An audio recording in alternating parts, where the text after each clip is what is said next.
পরিচালনা করে এবং আমরা ইজিলি যাতায়াত করতে পারবো। তো ভোট কেন্দ্রের মধ্যে আমি দেখলাম যেখানে গভর্নমেন্ট অফিস করতে গেলে র্যাম্প থাকে না, যদিও র্যাম্প থাকে সেটা প্রপার ভাবে থাকে না। তো যদি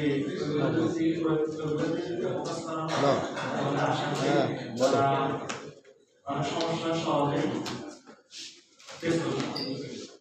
আর যারা ক্র্যাশ ইউজার তাদের জন্য স্টেয়ারের পাশে আপনার রেলিং থাকে, তো ওনারা উপরে উঠতেও খুব মানে দুজন সাহায্য করার জন্য ওনার উপরে উঠতে পারে না।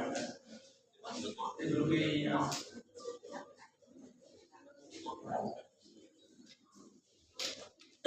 আচ্ছা, এই দোতলায় ভোট দেওয়ার কিন্তু অভিজ্ঞতা আমারও আছে। মানে দোতলায় ভোট আমি দিই নাই, আমি ভোট দিতে যেয়ে দেখেছি যে আমার কেন্দ্রটা দোতলায়। এটা 2015 সালের কথা বলছি। আমার ওইটাই প্রথম ভোট দেওয়ার, ওইটাই শেষ এখন পর্যন্ত আর কি। তো ওখানে যাওয়ার পরে আমি সিদ্ধেশ্বরী বালিকা বিদ্যালয়ে গিয়েছিলাম। তো তারা বললো যে আমার কেন্দ্র ভোট দোতলায়, মানে আমার ভোট দিতে হবে দোতলায়।